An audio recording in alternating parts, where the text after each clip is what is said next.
All right, guys, we got some major news here for you guys with a lot going on as World War III really coming closer. A lot of people think we're already in World War III with two major wars and escalation happening here by the day. In this video, Germany deploys troops for the first time since World War II. Germany, a member of NATO, my, how the times have changed, a U.S. ally, a member of NATO, deploys troops to the Russian border. I'm going to give you the details on that. Vladimir Putin is not going to like this at all, and this could be a significant turning point. You can let me know your thoughts on this. We'll go over this here in a moment. Also, a U.S. four-star general demands for action against Iran because of what just happened. Here we go. Thank you so much for liking these videos. And if you haven't yet, subscribe so you don't miss out on any new videos. It's completely free. New videos come out here every day at 8 p.m. Things are just absolutely insane. Here we go. Okay, Germany will deploy troops for the first time since World War II. Things are a lot different than they were, back then, 80 years ago or so. Germany now a U.S. ally and a United Kingdom ally, a member of NATO now, and things are different. But this is a significant turning point because Vladimir Putin is not going to like this at all. And you can see another headline here. Ukraine-Russia war latest. Putin preparing for potential large-scale war with NATO. Germany to send thousands of troops to Russian border. So you can see Vladimir Putin already preparing for this, preparing for potential war with NATO. United States, United Kingdom, most of Europe. And remember that they're having a hard enough time with Ukraine, how long it's been, 2 years alone with just Ukraine. Now, potentially preparing for war with all of NATO. But this is maybe why we've seen Russia teaming up buddy-buddy with North Korea, Russia, Iran, and China. And between those four is a significant, partnership between 30-some NATO countries. China especially, with over 1 billion people alone, 4 times the population of the United States. Can let me know your thoughts on this. And one thing's for sure is that if we have a full-blown World War III like this, or a nuclear World War III, there will be no winners at all. A new agreement between Germany and Lithuania will lead to German troops' first permanent foreign deployment since World War II. The announcement was made Monday in Lithuania, where Defense Minister met with his German counterpart to outline a multi-year roadmap action plan involving approximately 4,800 permanently stationed German soldiers. Both officials called the move a historic movement, not just for their nations, but for NATO as well. German troops, including those families, will be stationed in the Lithuanian cities of Kaunas and Vilnius, beginning in 2024, with most troops deployed in 2025, 2026, and full operation capability expected even by 2027. In turn, Lithuania committed to providing all necessary civilian and military infrastructure. Quote, the German commitment of permanently stationing a brigade in Lithuania is a historic step for both Germany and Lithuania. They said in a press release, we are turning over to a page of even deeper strategic partnership, in-depth coverage of the new world order. Quote, we will ensure reliable deterrence and we will be ready to defend NATO. We are sending a clear signal with this step to those who present a threat to peace and security in Europe.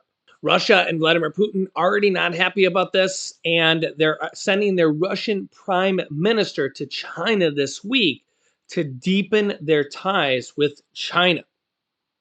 Let me know your thoughts on this. U.S. four-star General Jack Keane chimes in on his thoughts of yet another Houthi attack in the Red Sea and the U.S.'s response on this. Take a listen. Today, a U.S. Navy warship responding to another Houthi drone attack as that Iranian-backed rebel group keeps disrupting vital shipping routes. Retired four-star General Jack Keane, Fox News senior strategic analyst. So this is in the Red Sea, just so viewers know. This is north and east of there, at least 98 attacks on U.S. forces, primarily in eastern Syria and throughout the country of Iraq. Let's call for one, guys. Put the map on the screen. Thank you very much. Back to the Red Sea. This is what we're dealing with, General. You have major commercial shipping companies that run international businesses that have said, we're not going to go through the Red Sea anymore because the Houthi rebels have gone on offense. Where are we on this? Why would we not respond? Yeah, certainly. Well, this is all about the Suez Canal. That Red Sea is the entrance to that. And that's what the commercial shippers now are, obviously, if they're not going through there, going all the way around Africa, and that's going to impact global economy. And Iran is calling the shots here. They clearly want to demonstrate not only to the countries in the Middle East, but also the allies of the United States, that their ability to have control and influence in the region. After all, their strategic objective is to dominate and control the region. They have said that every year of their 43 years in existence. And here is a demonstration of what they have the ability to do.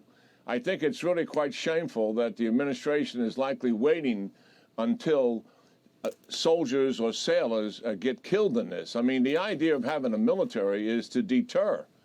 And when your adversary is escalating, then you have to take action to deter them from further escalation.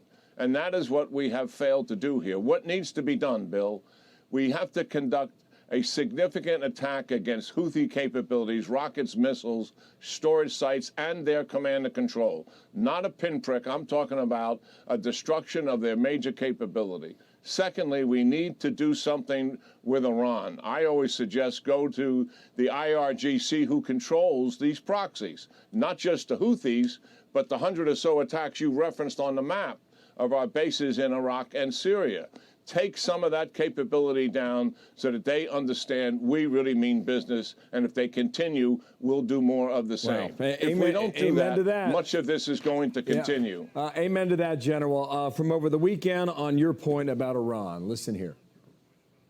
Offensive military response is the only kind of response the Iranians are going to understand and respect. It's time for the administration to act. It's good to have a bunch of nations coming together to protect that shipping, but direct action against Iran is what's needed now. Two things here. There's a report over the weekend that the Saudis are urging the administration not to go after Yemen because the Saudis are trying to keep the relationship with Iran intact. That's point number one. Point number two, I didn't realize this. But the report suggests in the Wall Street Journal that the Houthis might be the most equipped of all the Iranian proxies, even more than Hezbollah in southern Lebanon. And they have medium-range ballistic missiles, and they can fire anti-ship ballistic missiles. That seems to be a measure of firepower that we have not seen in other areas. General, can you confirm this? And if so, what would you react to it? How?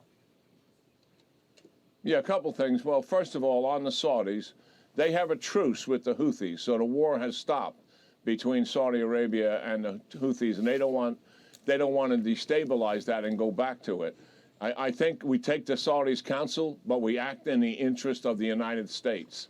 And our interests are what I just suggested we do. We take action. When it comes to the Houthis, yes, they have ballistic missiles, and that is a significant capability. And the degree that they have them and the numbers they have them is different from what Hezbollah has. But Hezbollah is a very well-organized military organization that has over 130,000 rockets and missiles.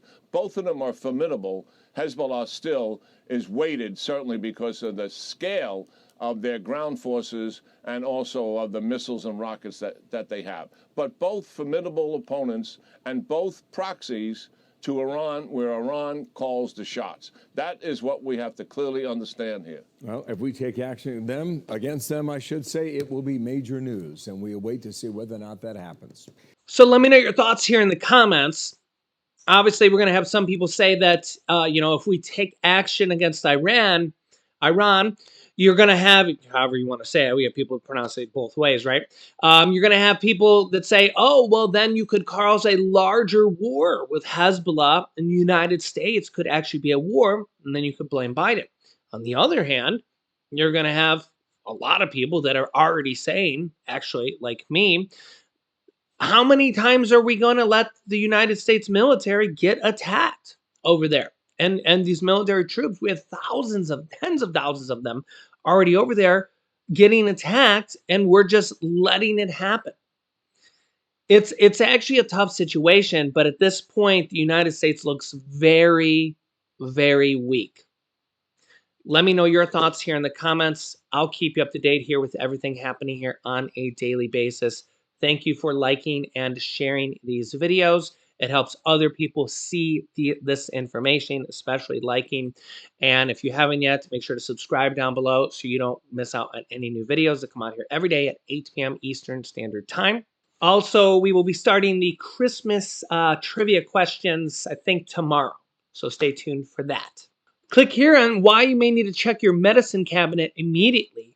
Or click here to see why the U.S. sent a shocking nuclear warning to North Korea. And I'll see you guys in the next video.